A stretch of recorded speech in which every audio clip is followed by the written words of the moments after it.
And so you can jump in and out of the Study Assist website at any point. And because of the way we've kind of got the navigation across the top, there's some very specific headings about, starting study or looking at a loan application, what type of loans are there. I think depending on where you are in your study journey, there's a great entry point into Study Assist to get some more information.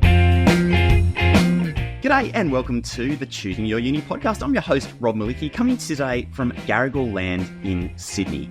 And in Australia, we're fortunate to have one of the strongest higher education systems in the whole world. According to the global rankings organisation QS, Australia's higher education system, our university system, ranks third behind only the UK and the USA.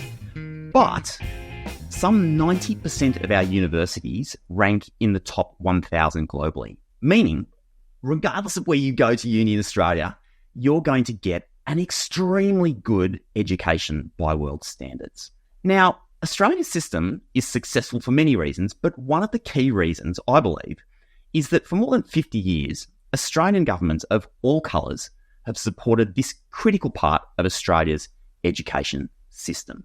Unlike some other countries in the world, a key tenet, a key part of that approach has been ensuring that if an Australian wants to go to university, they can go to university. And that's what we're talking about on the Choosing Your Uni podcast today.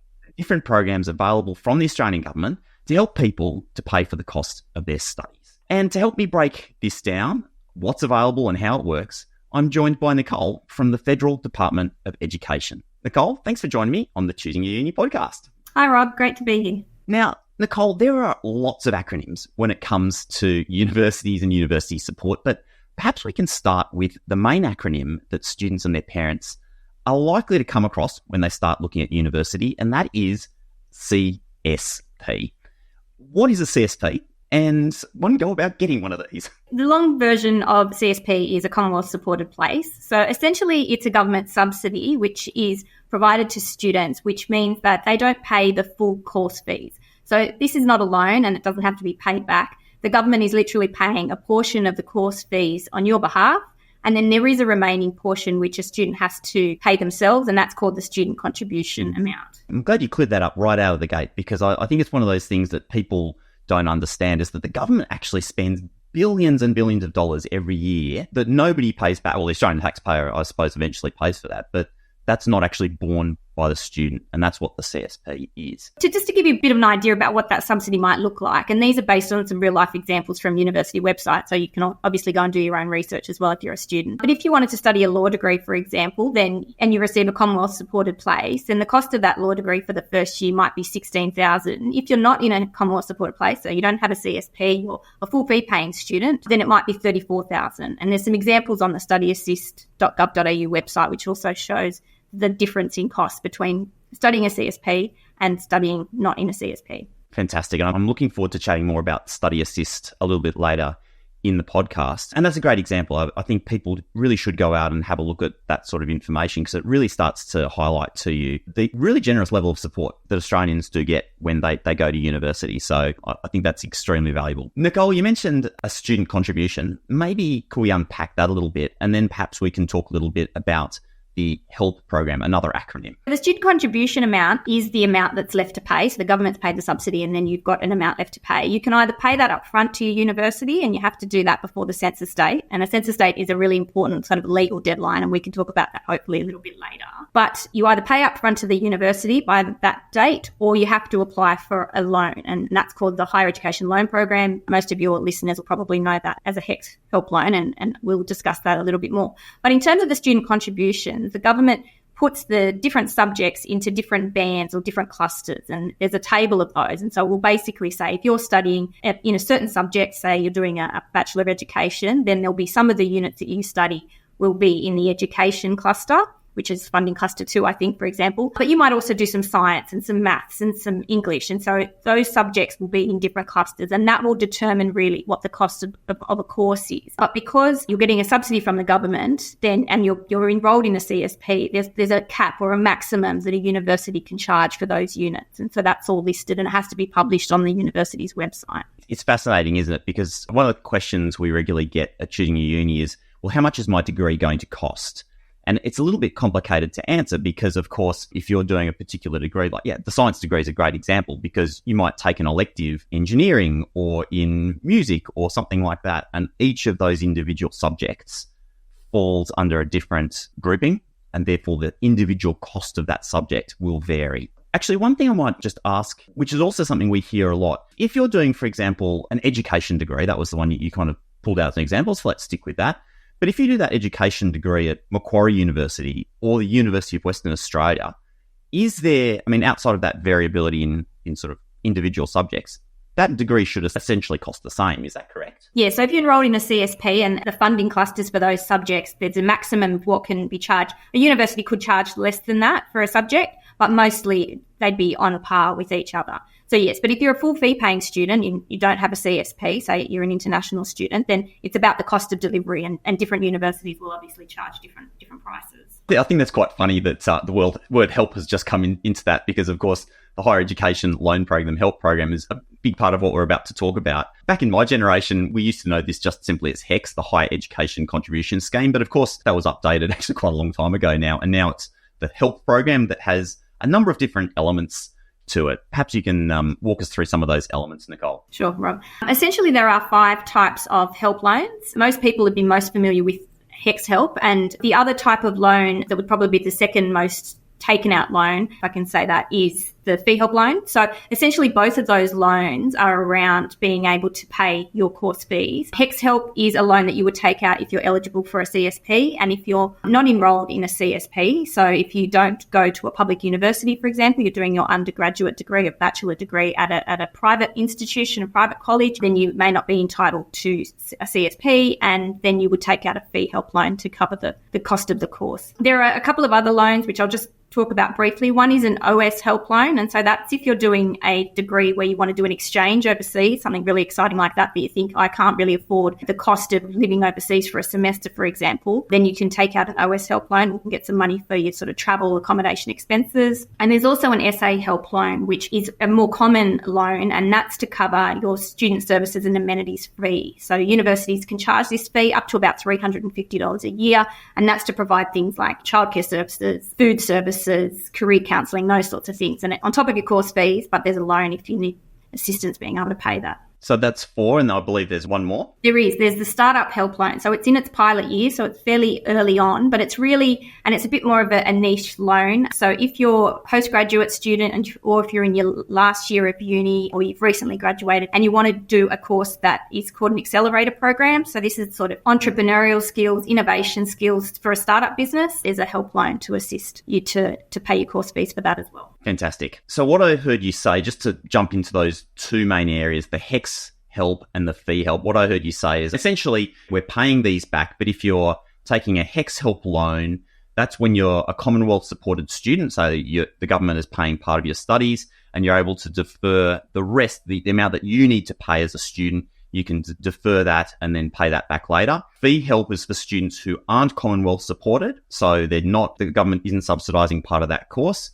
And that's where you defer the full cost of your fees and eventually you pay that back later as well. Is that correct? Yeah, that's correct. And with the fee help loan, just to be conscious that there is a 20% loan fee on that as well. So that's something else to think about when you're doing your research about, where you want to study, whether it's a public university, whether it's a private institution, and the loans that you might be eligible. Okay, good to know. I just put a little caveat in there for anyone listening along here. Obviously, details can change. Always good to go and double check things. So the Study Assist website's the best place to go and check out. Startup Help is in a pilot year. I really like the look of that program. I think that's a really clever thing to have launched. So hopefully that continues, but it might not. So always look into the details. Studyassists.gov.au is the best place to go and do that. Maybe let's talk a little bit about then who's eligible for these Commonwealth supported places and for the help programs. So look, there is quite a lot of information around eligibility, and there's some sort of general eligibility and then there's some more specific depending on the help loan. So I would encourage, again, people to go to studyassist.gov.au and they can have a look at the full list.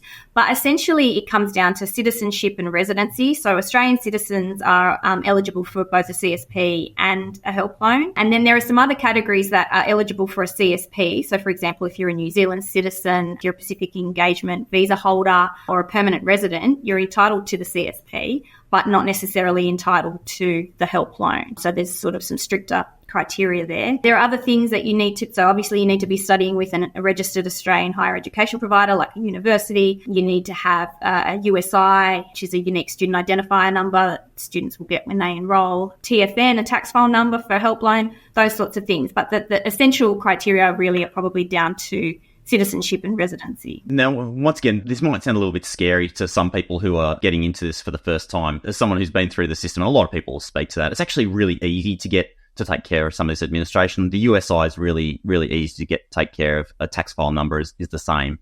So these are just sort of administrative steps you need to go through, but it's not a daunting process, if I could put it that way. Yeah, and I think one of the things that it's probably useful to say here is the loan's not means tested. So it doesn't matter whether you're earning money at the moment, working part-time, whether you're, depending on how much your parents are earning, eligibility criteria, it's not about income at this point. That's a really good point. And maybe just a little bit of history. I'll take a little side door there. The HEX program, which is now the HELP program, came about in the late 1980s. And the Australian government had done research around the fact that graduates with a degree make a lot more money over their lifetime than those without a degree. And I actually looked up the recent statistics around that. So as at time of recording, it still holds very true. Somebody with an undergraduate degree in Australia will earn 53% more than someone without a degree. And someone with a postgraduate degree over the course of their lifetime will earn 75% more on average than someone without a degree. So back in the 80s, the government was looking at, if this individual is getting this huge benefit across their lifetime from higher education, what can we do to make sure that they're making a contribution to the cost of their education? And there's a chap called Bruce Chapman who did some of the original design on this, and that was in the 80s, and that's when this whole program kicked off. So there is some really good policy rationale behind why the Australian system is structured that way in order for it to be as fair and equitable as possible. Obviously, really good data around this has been robustly tested over a long period of time and holds true. Those are pretty impressive numbers. What you said about equity is so important. I think in the original design of this program, the question governments have been trying to answer for a long time is how do we make this available to the widest range of students possible, regardless of your background? So even if you're from remote Australia and a low SES background, we still want those people to have access to higher education because it does have lifelong benefits. And so that's a key part of the program design over all of this time, which I believe still holds very true as an observer. Nicole, can we get into some of the administrative steps? So what happens for somebody? How does somebody apply for the HELP program? What's that look like? As a student, when you apply for a university course, so you might apply directly through a university or you might apply through a tertiary admission centre. So some of your listeners will be familiar with UAC. They might be looking at UAC guides or VTAC, depending on, QTAC, depending on what state you're in. You will then be made an offer from a university, hopefully, if you meet their admission criteria. And it's really careful at that point when you're made an offer. One of the best things to do is check that the offer is for a Commonwealth Supported Place, a CSP, so that you benefit from that government subsidy. And then once you accept the offer with your university, they will provide you with a form. It's called a Commonwealth Assistance Form. It's an online electronic form, and that's what you complete to confirm that you want to accept the CSP, and it's the same form if you're taking out a HEX help loan. You mentioned just before census dates. To me, this might be a good moment to mention what that is and why it's important. So look, it's a really important deadline, and we receive hundreds of student inquiries each week, and a lot of them, especially around census time, are I've missed the census date, or what is the census date? So census date is really important for two reasons. One, it's the very last date, so it's a legal deadline for you to get your form in to get a CSP or a help loan, and it's also the last day that you can withdraw from a course without incurring the cost of that course. So whether that's through a help debt or whether that's to pay the fees up front. So if you've started in a course and you decide, actually, I don't think this is for me, you need to withdraw before the census date, and you need to do that formally through your university's process. They're the two sort of key things about a census date. Each university will have a different census date. So even though in legislation it says that there needs to be a census date, and it also says it has to be no earlier than 20% through your course, so say you're doing a semester that's 20 weeks long, the census date will be at the end of that first 4 weeks. So you've got 4 weeks to make sure your forms are in, or 4 weeks to withdraw if you don't want to continue. And so even though the census dates are different, your university is legally required to publish those dates. So there'll be sort of a page on the website of your university that says key dates or key, semester dates or term dates. make sure that's one of the first things that you look at. I'm going to make a little comment here for the parents who might be listening along here. Obviously, we want our kids to be as independent as they can be through this process. Higher education is that kind of process of, I heard this great expression once, it's like a game of tug of war that you have to lose slowly. As a parent, you say, you're letting the rope out and letting your child be more and more independent. Census date is probably one of those things you want to keep an eye on, at least for the first year or two of your child going into university, because it is a really, really important deadline. And that's definitely one that I would have in my calendar with like 6 different alerts set up, in the weeks leading up to it, just checking in with my child to make sure that they've taken care of what they need to do. Because one of the great things about uni is you can change courses, of course, depending on your degree and your personal circumstances. You can move in and out of things in that period before census date. Census date is like the boom gate coming down and there are no more changes. So put it in your calendar, whatever you do. How much higher education loan program can someone receive? Yeah, sure. So look, there is a help loan limit, and so that's the maximum amount that you can borrow under the help program. In your lifetime? I think that's in your lifetime, is that correct? In your lifetime, yes. But it's a renewable limit. So as you make repayments later down the track when you're earning money, then obviously you can borrow that amount again. So it's about $121,000 for most students, and then there's a higher amount of about $174,000 for students studying dentistry, medicine, or veterinary science. And so they're the amounts this year. They get indexed annually. So there's a website that you can go to. It's myhelpbalance.gov.au, and that will show you how much you have borrowed towards your help loan. It'll list the units that you're studying with your university. So you can keep a track of that, because once you get to the help loan limit, then you won't be able to borrow any more through your help loan. You'll either have to pay up front, or you could take a break from study, for example, until you paid off some of that help debt, which should then renew your balance. There's a really good video that talks about the difference between your help balance and your help debt, and that's on studysys.gov.au, and that sort of explains a little bit more about help loan limits and what your available balance is, so how much you've got to borrow. So check out that resource. That sounds great.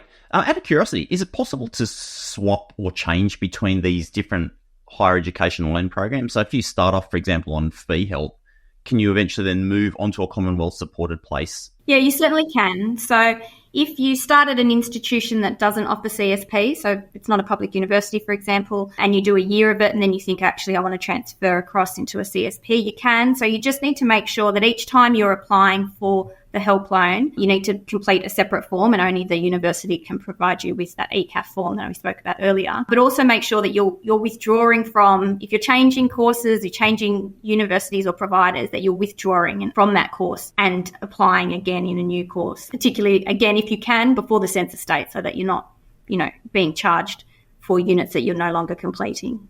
But yes, and you might have more than one help loan at any given time. So if you're in a CSP and you've got a HEX help loan and you decide to go overseas to do an exchange, you may then apply for an OS help loan. You may have an SA help loan to pay for that student services and amenities fee at the same time as you've got another help loan. So there are a few options there. And so how's it actually repaid? How's a help loan repaid? Yeah, so it's repaid through the taxation system, so through the ATO, once you're earning a certain amount. So for this year, it's about $54,000, and it's worked out at tax time. So when you submit your tax return for that year, your tax assessment, they'll determine whether or not you've earned over that $54,000, for example, and a compulsory repayment has to be made. And that's sort of a sliding scale. There's a table on the ATO website, but it's anywhere between about 1% to 10%, depending on how much you're earning. One of the things that's probably important for people to know is that when they graduate from university and they get their first job, to let their employer know that they do have a help debt, because then that money, they're called withholdings, pay-as-you-go withholdings, and they can be held out of your payslip, essentially, and put aside to be able to make that compulsory repayment when at tax time. That's critically important to remember, is when you're filling out that paperwork for your employer, to make sure you tick the little box that says you have a help loan, so that money is withheld from your pay. Otherwise, when you put in your tax return, you may end up with a tax bill that you need to pay because it hasn't been withheld from your pay as you go along. So definitely have a close look at that when you're getting employment. And the thing I really like about this system, I've been in higher education for 25 years and I've seen systems from all over the world, but it really is a fair system in the sense that, if you're straight out of uni, your first job isn't paying particularly well and you don't reach that threshold amount, well, you're not having to pay anything back against your help loan. It's only once you start to earn those higher incomes that you start to then have to make those repayments. And if you start to get a really great salary and make more money, then that amount might increase a little bit as well. But it's all proportionate. And so at no point are you suddenly, find yourself in a situation where maybe you lose your job and suddenly you're going to get whacked on the head with a massive bill. Well, if you're not earning that money, then you're not making the repayments. So it's been designed in such a way, I feel, that's really fair. Certainly, there are some education systems around the world where it's definitely not in that model. It's not that fair. So I think we've got the balance pretty right here in Australia. Okay, Nicole, you've been talking about thresholds for repayments, and you've mentioned a few times this word indexation. Could you explain what indexation is? Yeah, sure. So indexation is when your help debt is adjusted on the 1st of June each year to reflect the changes in cost of living. So this is really to ensure that education maintains its value over time, like other goods and services. So the idea that, the value of $1 today is not the same as 5 years ago or at some point in the future. So indexation on debt doesn't impact when and how much a person repays each year, as this is based on how much a person earns and the compulsory repayment threshold, which we've spoken about. But indexation does mean that the amount you repay in total is likely to be more than the original amount that you borrowed. So indexation is applied by the ATO, any help debts that are older than 11 months. And so at the moment, indexation is calculated against the CPI, Consumer Price Index, but the government has a piece of legislation before Parliament at the moment to change that to be capped at either the lower of the CPI or the wage price index. And really that's so that the indexation will never grow faster than wages. And there's more information on the Study Assist website about that. But what it means is that for students that have a current help debt that has been indexed, they will see a reduction for the last 2 years. So the indexation rate for 2023 was 7.1%, and that's proposed to come down to 3.2%. And for 2024, 4.7%, and that will come down to 4%. And the ATO will apply credit to people's help debt accounts to reflect that lowering of indexation when the legislation passes. Okay, excellent. So obviously, depending on what time when you're listening to this podcast, information varies. Always jump on the Study Assist website just to make sure that you're up to date with the current information about how indexation is working. That's always going to be up there and available. Maybe you can myth bust for me for a moment, Nicole. One of the things I also commonly hear is like, I'm getting charged interest, like the cost is going up on my degree. But that's very much a myth, isn't it? Yeah, so there is no real interest in the way that people might think about interest on their credit card or interest for home loans, for example. It is purely indexation. And so the percentage does change each year. And it's only applied once, and it doesn't affect the repayment rate. So unlike somebody with a home loan who, might have to make a higher repayment in the second month if their interest rate goes up, this is an annual process. We've talked a lot. There's a bit of technical area, isn't it? There's so many things to know. But fortunately, the Study Assist website is a great resource, isn't it? Could you maybe tell me a little bit about Study Assist, Nicole, and the sort of things questions that people can answer off that website? Look, we're really excited about the Department of Education. It's a new look Study Assist website. So we've had studyassist.gov.au for quite a while. But we've just recently done a redesign. And as part of that, we spoke to lots of students. And these were current students looking to go to uni. And so we've really tried to make the website something that will be really helpful for them and easy to navigate. So it's got all the information that you'd need, from understanding the basics of studying through to applying for a help loan, and then how to manage your help loan repayment. So we've got on there an eligibility tool, which is really useful. So one of the things when we talked about eligibility before, even though the criteria is in legislation, it's up to each university to assess whether you're eligible.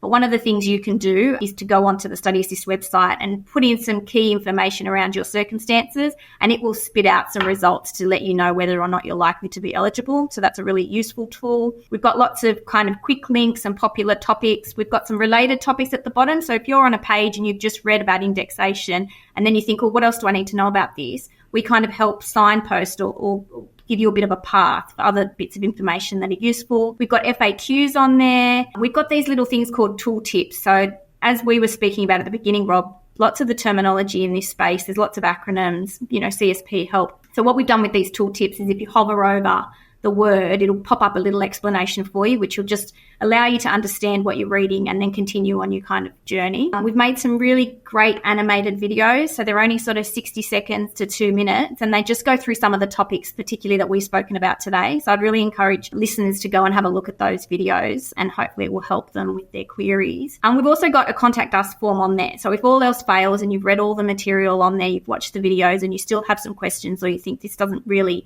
these aren't really my situation. I need some sort of clarification. You can jump on there and go to the contact us form, and then somebody from the Department of Education will have a look at your inquiry and then come back to you. Yeah, I guess the other thing, it's a good thing to mention. The other thing in terms of support is, think about the other support services that might be out there for you. If you're currently in high school, your careers advisor will have been through this 8 bazillion times and can certainly provide you good guidance around that.